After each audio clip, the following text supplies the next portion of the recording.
welcome to today's episode of the Learn Feng Shui podcast. I'm very excited to have a guest with me today, Dr. Aumatma. She is a board certified naturopathic doctor and endocrinologist with nearly 20 years of experience specializing in fertility. She's a best-selling author, a creator of Fertile Foundation supplements, and the host of the Egg Meet Sperm podcast, helping couples optimize their health and environment for conception and pregnancy. Welcome.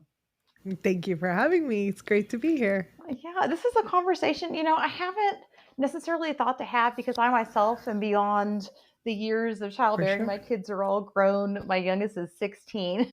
But I think we can have a really interesting conversation about fertility. In traditional Chinese medicine, health and fertility are shaped by what are called the three treasures. The first one's called Jing. It's about our inherited essence, which you cover a lot when you talk about epigenetics. hmm The Qi, which shapes our daily life force, and then Yeah, Shen, which is our emotional and spiritual vitality. So there's a lot of connection there, just absolutely. looking at fertility and pregnancy in a holistic way.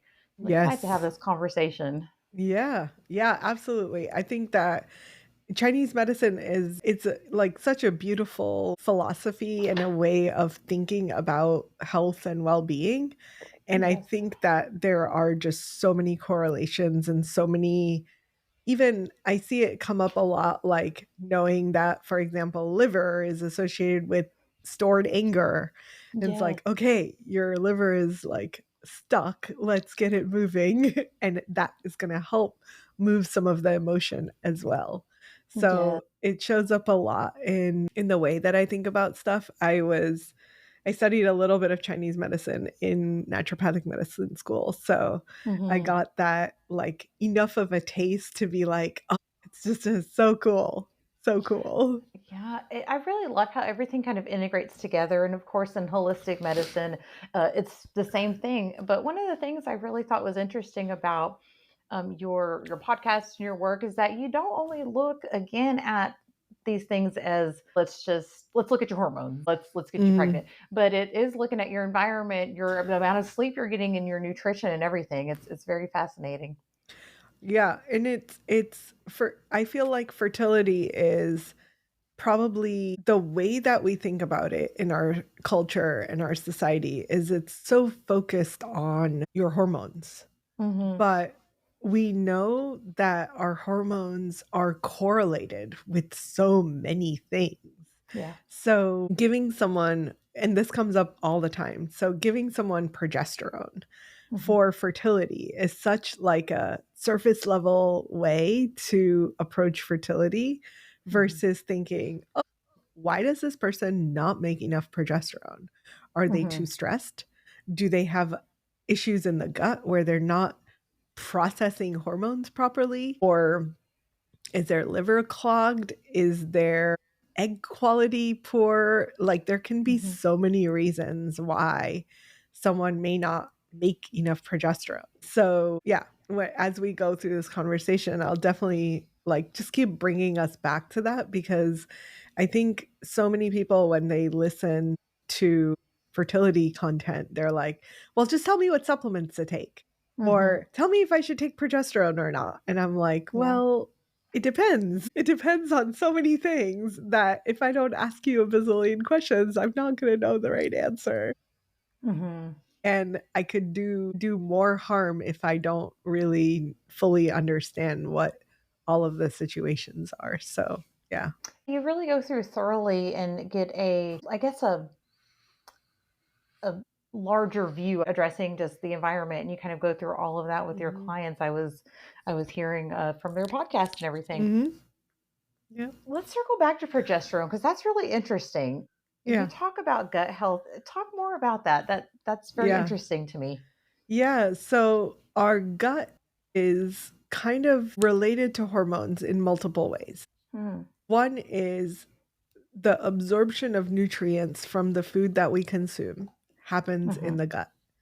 If we have deficiencies, not because we're not eating enough food or the right types of food, let's assume we're having an amazing diet. But if I don't eat in a way that supports the absorption of nutrients, that Hmm. food is not actually the ROI, quote unquote, on the food that I eat Yeah. is very nominal. Mm-hmm. So instead, I want to start from the beginning and I want to say, okay, let's yes, you should have a good foundation of a diet, right? And there are lots of different philosophies, and we can dive into diet and what the right diet is for people. But let's assume that you're eating the right foods for your body. Then we want to make sure that that food gets broken down and absorbed into your body so that the nutrients that your body needs are going to be absorbed in and used in the way that they should. Mm. When it comes to progesterone, the biggest impact of those nutrients on progesterone is going to be actually, I guess there's two big nutrient things. So the first set of nutrients is going to be your ability to make good quality eggs. And good quality eggs are going to reflect in whether or not your body has adequate progesterone. Because the part of it's like the shell of the egg, it's called the corpus luteum. The egg and the corpus luteum are developing together. And when that egg is ovulated, that corpus luteum, the shell, is left behind in the ovary. And that's literally what's producing progesterone. So if you didn't have good nutrients, you didn't make good quality eggs, that's actually being reflected in whether or not your body makes progesterone or not. So that's going to be the first. The second is going to be if you have too much stress, then you're burning through specific nutrients a lot faster. Things like B vitamins, magnesium, minerals, you're going to burn through those a lot faster. So your body, again, is in a deficient place to make adequate levels of progesterone. So that's the direct, like, nutrient connection to the production of progesterone. That's Then really we have, interesting. Yeah. yeah, Oh, it's sorry, go ahead. crazy. Then going back to the gut, we have the second place in where the gut is going to make a huge difference on your hormones is going to be the metabolism of estrogen. And estrogen and progesterone are frenemies. They kind of usually they exist in two different parts of the cycle, but the luteal phase, the phase that the progesterone primarily dominates, is also going to have estrogen to a certain level. The problem comes when estrogen is higher than progesterone. And in that case, you don't actually have a progesterone deficiency per se, but your body is making or has too much estrogen compared to progesterone. Then we call that woman estrogen dominant, quote unquote. And I don't like that verbiage at all, but it's basically saying that you have this like flip scenario where the body's making too much estrogen, and because of that, it looks like there isn't enough progesterone to neutralize it or offset it. In that case, we go back to the gut and we say, hey, are you excreting the estrogen out of your body, which is based on the microbes that are in your gut that are deciding whether or not to recirculate the estrogen or to excrete it. And there are essentially like the bacteria that are in our gut are making these decisions for us. And if there's too much of the bacteria that says, let's recirculate it, then you keep way more of that estrogen and you create or have an estrogen dominant state where now your progesterone isn't adequate. And when you have that flip, it makes it really hard for pregnancy to happen. Because even if you are making good levels of progesterone, your body says, too much estrogen. That's telling me you're not ready to get pregnant. Yeah. So it hits in like a very interesting way. And then the last piece about the gut is the inflammation. And inflammation slash autoimmune conditions Yeah. are going to start almost always in the gut. So the degree of inflammation that we have in our gut is going to have a direct impact on which hormones are being created and when. Mm-hmm. and they can get all out of whack when we have too much inflammation happening. I have a funny story about this. We always around the holidays, Thanksgiving to Christmas to New Year's, essentially, people will come in and they'll say, "Oh, Mm. I've been following my diet. I'm doing really good." Da, da, da, da. And Yeah. and I will look at their temperature charts, which is something that we use for tracking people. Mm-hmm. And almost always, I can look at their temperature chart and be like, "You fell off of your diet." Mm. And they're like, "What? How are you in my house? Why are Yeah. you spying on me?" And I'm like, "Well, you just told me you were on your diet." And they're like, "Well, yeah, I fell off for a few days." The holidays. And Yeah. what we will see is that the temperature that reflects progesterone in the luteal Mm. phase will Mm-hmm. start getting super wonky. It'll go up, down, up, down, up, down, up, down. Wow. And it happens every year. And Mm-hmm. guaranteed, like the instant it's Thanksgiving, we know we're going to see these weird charts. And Wow. we're like, That fast. That's yeah, crazy. Yeah. it's like instant feedback loop. You have it will show whatever you did will show in your very next cycle. So if you fell off of your diet, if you started Mm. eating foods that were more inflammatory, the direct impact of that is on your gut and it will show on your progesterone levels. Mm. So, That's very interesting. And that can go kind of beyond fertility. I know we're focused on fertility, but I'm at mhm, the age where I've started having irregular cycles. I went to mhm, the doctor and he put me on birth control, the estrogen and progesterone. But it's very interesting you talk about the stomach connection because for the past couple years, I would say, I feel like I'm having some autoimmune issues and mhm, have a lot of stomach issues. And so I've really mhm, this past year have been like, I need to kind of eat according to Chinese medicine. I need to settle mhm, my stomach. I need it to be mhm. calm, all the things and Yeah. have my digestion going good. And it kind of makes me wonder if I should have tried nutrition before I tried the hormones, but he wanted me to start them. So, I mean, I think we could even carry this into like perimenopausal or Yeah. premenopausal, Yeah. very interesting. Although I have been we are seeing this like uptick in conversation around Yeah. perimenopause and menopause. Yeah. And I keep going back to the people that are continuing to follow their fertility plan Hmm. through postpartum, through the next phase of life, which, Yeah. like, I put myself in that bucket. I have lots of patients who have worked with me years ago that are still like on it. They're like, "Oh Yeah. my god, this is my way of life," right? And they're not having the same perimenopausal symptoms that Hmm. we see in the general population. Yeah. And I do believe that we are normalizing this idea that we're gonna have symptoms and it's gonna be a 10-year period where Hmm. things are gonna be wonky and my hormones are gonna be all over the place. But the more I, like, see it, the more I'm like, maybe that's not the norm.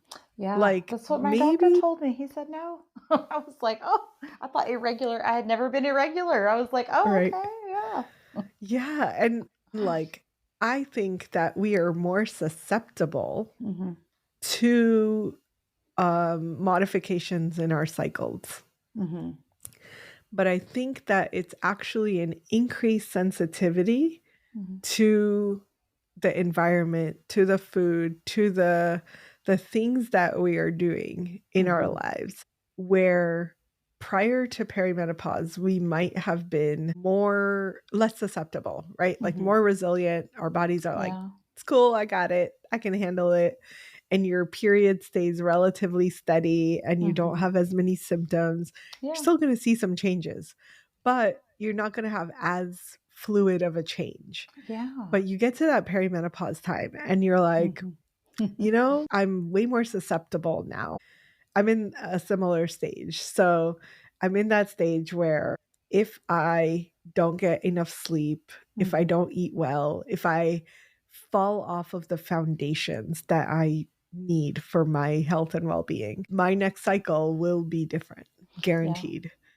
And Hmm. I usually, even now, I think I'm probably like 5 years into perimenopause. I don't really know because Oh, my you look so hormones are young. still Yeah. regular. But I can like there's some like mild changes that if I'm super aware, I'm like, "Yeah, something's shifting." But my cycles are still relatively regular until every now and then I'm like, "Oh, I fell off of my plan because last month I had a 25-day cycle." And I was like, Hmm. "Oh my Hmm. God, what? I do Hmm. not have You knew 25-day something cycles." changed in there. Yeah. Yeah. Yeah, and then I, like, instantly was like, "Yeah, I didn't really sleep that well the month before, so, okay, maybe that's what's happening here." Yeah. So really, like, thinking about things in like, time period where change is the norm, Hmm. I do think that stability and creating that foundation that's based on good, solid health and wellness choices are likely to promote less symptoms and less changes Yeah. until we get to menopause. Hmm. And Hmm. that's that's where I'm at now. Maybe that will change as I don't know, as things get more Yeah. severe or closer to menopause. I have no idea. Like I'm going through it. I'm just like observing, but I'm Yeah. observing from a place of if we live a fertile lifestyle and if we continue living that lifestyle throughout Hmm. our years, does something is something going to be different Hmm. than the average person going through perimenopause? So Hmm. that's my theory right now.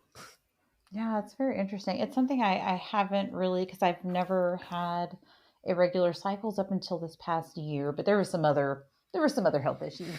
But and so I, may have been kind of linked to some of that stuff going on. But Yeah. well, kind of talking about the cycle, I guess one of the questions, and you kind of answered a lot of them, but just supporting clients through each different phase of the cycle, what does that look like? That's a good question. So, um I will backtrack and say we assume that the female body is just like the male body Yeah. and that we can do everything men can do. And that is true, but we're not the same, we're different. Yeah. And the biggest difference between the male and female is men run on a 24-hour clock. Mm. So their clock is wake up, they make testosterone, that Hmm. testosterone subsides throughout the day. By the end of Yeah. the day, they're done. That's it. That's kind of their hormone. Hmm. And Yeah. yes, they're It's making very like steady. Yeah. yeah, very steady, very repetitive. Hmm. There's no fluctuations throughout the month. They are making Hmm. some estrogen, they're making LH and FSH, which women have also, but they don't cycle in the same way that we do. They Mm. cycle on this 24-hour clock. The sun is also a 24-hour clock, which I think is Yeah. very interesting. So they're driven by solar energy. Oh, that's interesting. Yeah. Women are a 28-day clock. Hmm. So if we take away this idea that we need to function on a 24-hour cycle, but really understand that we're on a very different cycle and rhythm Mm. than men are. And if we are operating from that assumption, then we're going to do things very differently. Life, I'm in a different phase of life. So Hmm. I think about the same rhythms and cycles, but Yeah. if let's say for the women that are in perimenopause that are Hmm. going to like, oh, I bleed once every 5 months or I Hmm. bleed once every 8 months or whatever, Hmm. that's okay. You can still follow this 28-day rhythm. You just sync Mm. it up to the moon.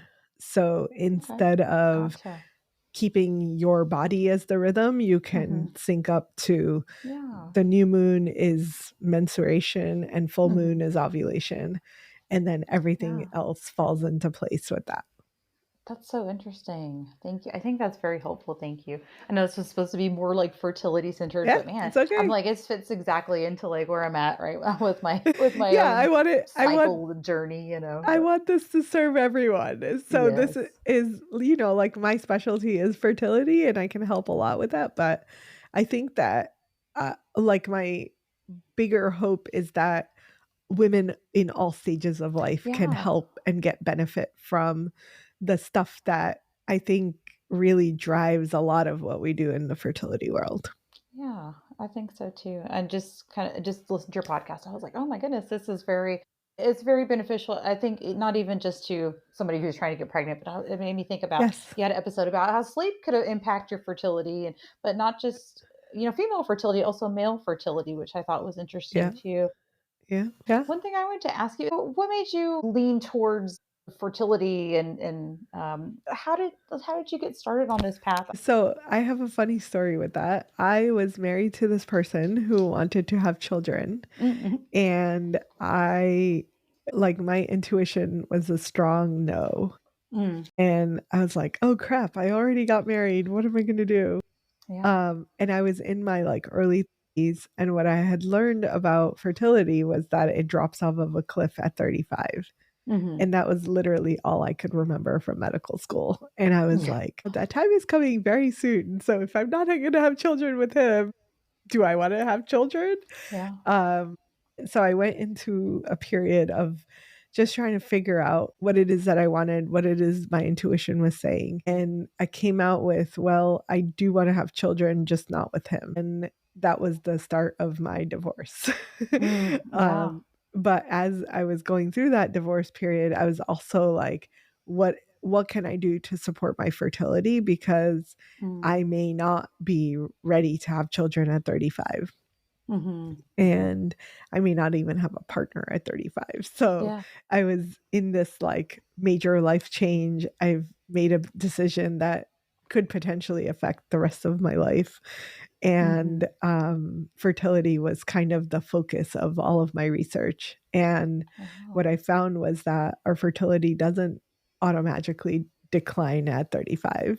Mhm. There's a much slower transition. I believe there's lots of ways that we could be supporting delaying that transition if that's what we chose. Mm. Mhm. Um, and I did have a child at 38 with a new Mm. partner, with the right person. We're still Yeah. married. So I came out of all of that with, hey, we're the more I talked about what I was finding in my research and what I was studying and processing for myself, people were like, "Oh my god, you can help me with my fertility." And I was like, "Oh, Yeah. no, I was just doing research." That's But awesome before though. I knew it, I just had a whole group of people that were like, "You're gonna help me. Please help me." That's And then awesome. as soon as people started getting pregnant, that was just it. It was like Yeah. the best thing in the world to see people get pregnant. And I think the aspect of really being able to bring healthier children into the world is what keeps me going. It's Mhm. the scary statistics that children are born with like 300 plus toxins floating around in their Yeah. bloodstream, and there's just like more and more diseases that are getting diagnosed younger and younger. I really think that there's a way that we could be doing a lot more to prevent so much of it, Mhm. even if it's not proven, quote unquote. It's Yeah. still like, well, why wouldn't we do these things? Like, I'm going to be Mhm. healthier. My child's Yeah. potentially going to be healthier. Let's just do it. Yeah.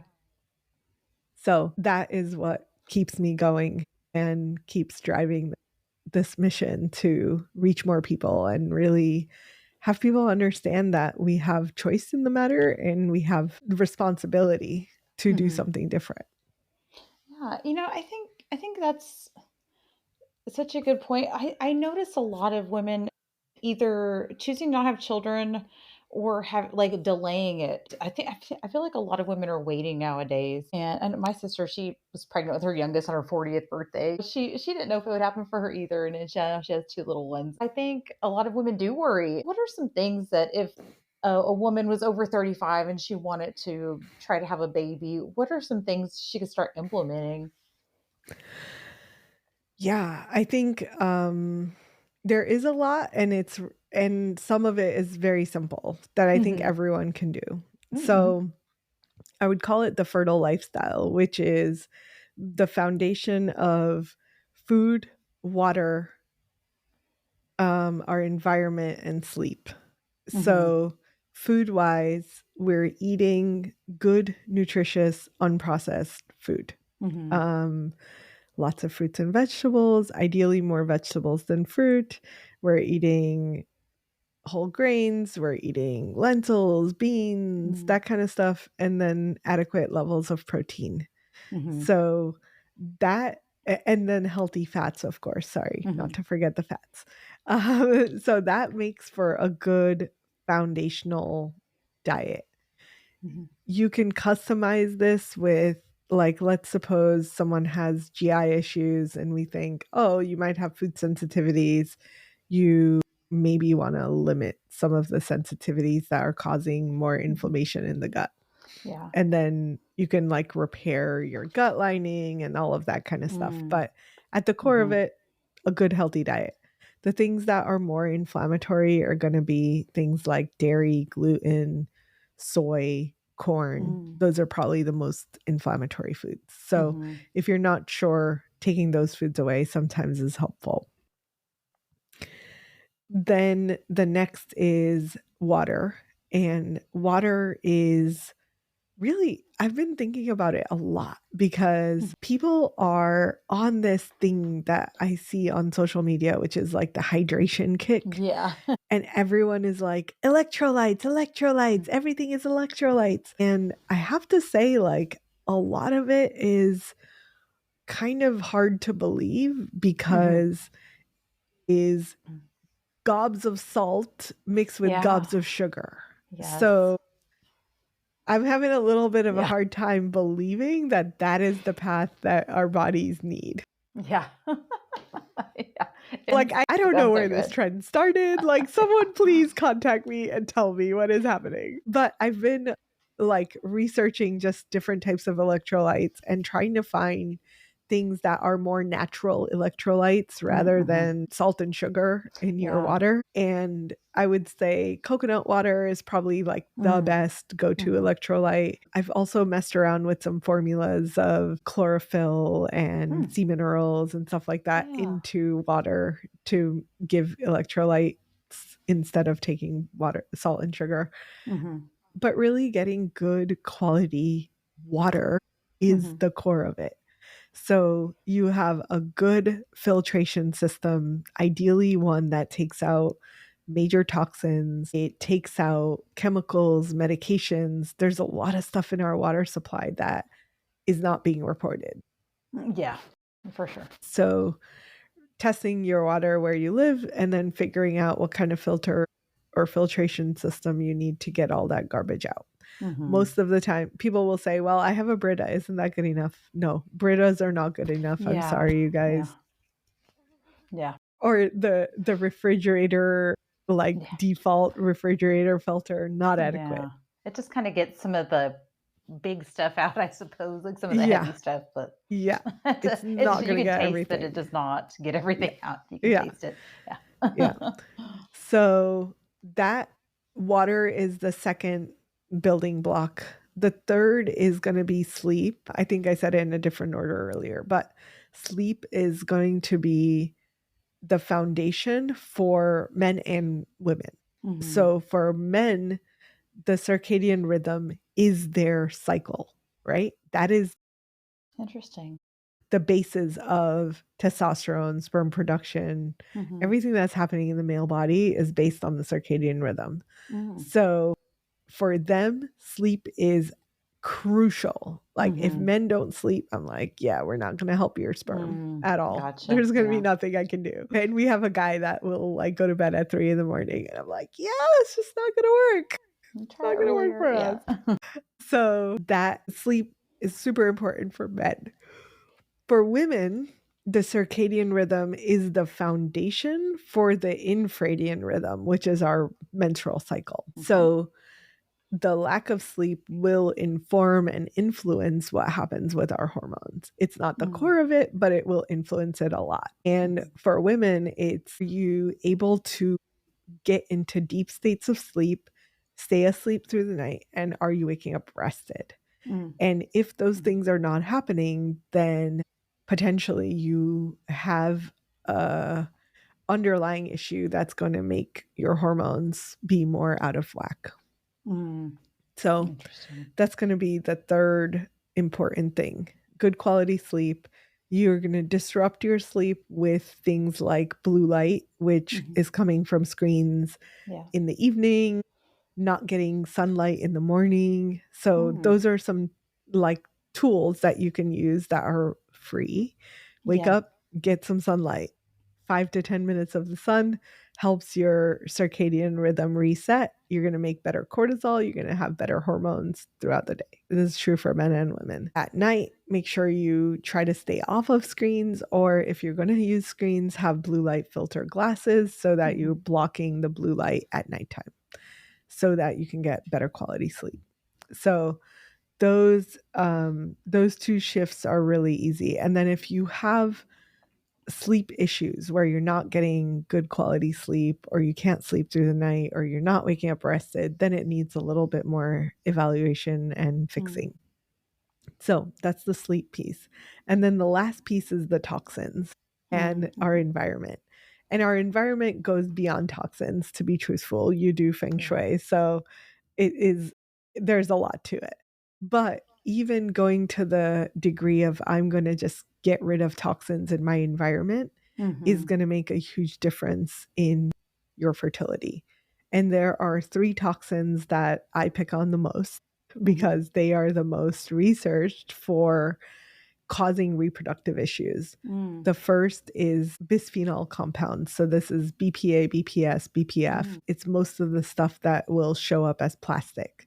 So anything in your environment that's plastic, starting with your cooking utensils to the food storage containers to the Starbucks cup that's lined with plastic to not leak on you, to yoga clothes that you wear to go work out, are all going to have an influence on your hormones. So those are going to be ideal to get rid of.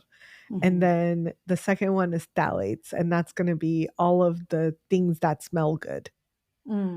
So you're going to see those show up as lotion and shampoo and conditioner and cleaning products and the car, like a car freshener things that guys love to have in their cars. Literally all of it is phthalates, which are endocrine disruptors and are extremely problematic for fertility. And then the third one is going to be glyphosate. And glyphosate is going to be, it's basically Roundup, and it's sprayed on fruits and vegetables. A lot of the stuff that we eat is going to be sprayed with glyphosate. So trying to get organic wherever possible is really helpful. And then for women, especially, to watch out for non-organic pads and tampons, which are going to be, cotton is the most sprayed plant outside of food that we eat with Roundup. So putting that tampon, for example, vaginally where it's attacking the microbiome that's local, is going to have an impact on fertility. It's going to actually, if we get people to switch their pads and tampons, they will have about an 80% decrease in menstrual pain within one cycle. So they go from like crazy menstrual pain to just switch, make that one shift is going to drop off menstrual pain significantly. That's so interesting. And then so that also helps support the vaginal microbiome, which has a lot of research with fertility and how it impacts fertility, as well as just how you feel, and that the mucous membranes down there just absorb everything that goes into it. So it's probably having a broader effect than just the local microbiome. But that's what we know based on research. Yeah, exactly. Man, it makes us wonder how we got here as a society, doesn't it? It doesn't make you think, how did we get to all these chemicals? And we got, we got here because we want everything cheaper and more convenient. Yeah. And anytime we make something more convenient, we're going to have a loss to our body in some way. Yeah. If anyone wanted Okay. to start on their journey, they could definitely download Yes. your app. Yes. So you asked, like, what could someone do to get started if they were trying Yeah. to get pregnant? So obviously, like the foundational things, you can do them just from listening to this podcast.